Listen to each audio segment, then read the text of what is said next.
Good day, everybody. I greet you in the name of Jesus Christ. And during this night, the Lord started speaking to me about passion.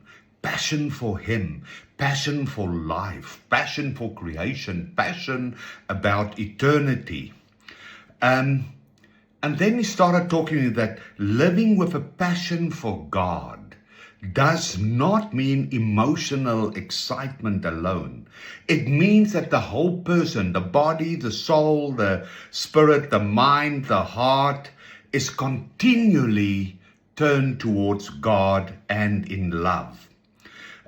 You see, that is when your desires, everything's God, His will, His desires, is being in His presence, seeing His faces, and that all fallen passions or worldly passions, you just reject it. You don't want to have it. That's a holy desire to allow God to be an all-consuming God. And the key there is Matthew 22, verse 37. You shall love the Lord your God with all your heart, with all your soul, and with all your mind. And that is where passion starts. It has to do with love.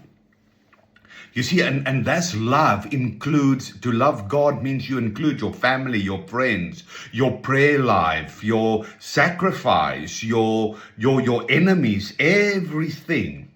And that is when you start, when the passion for God is active in you. You start seeking the faces of God, God and His intimacy and His presence more than anything else.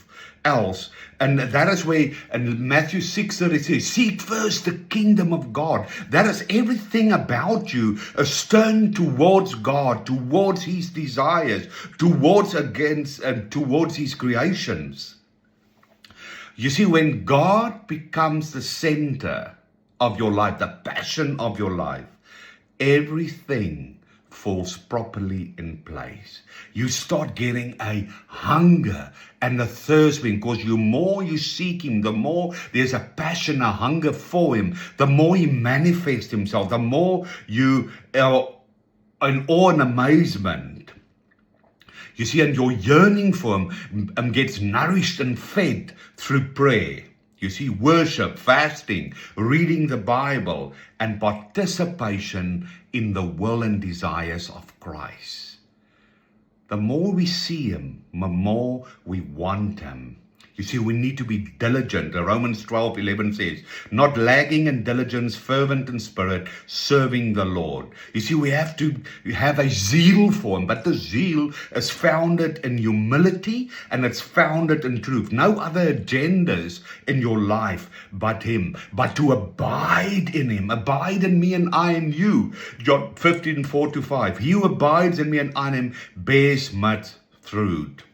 This is where you offer your life to God. And what happens now? He transforms you. A metamorphosis takes place in you. And what happens? God's love absolutely compels you.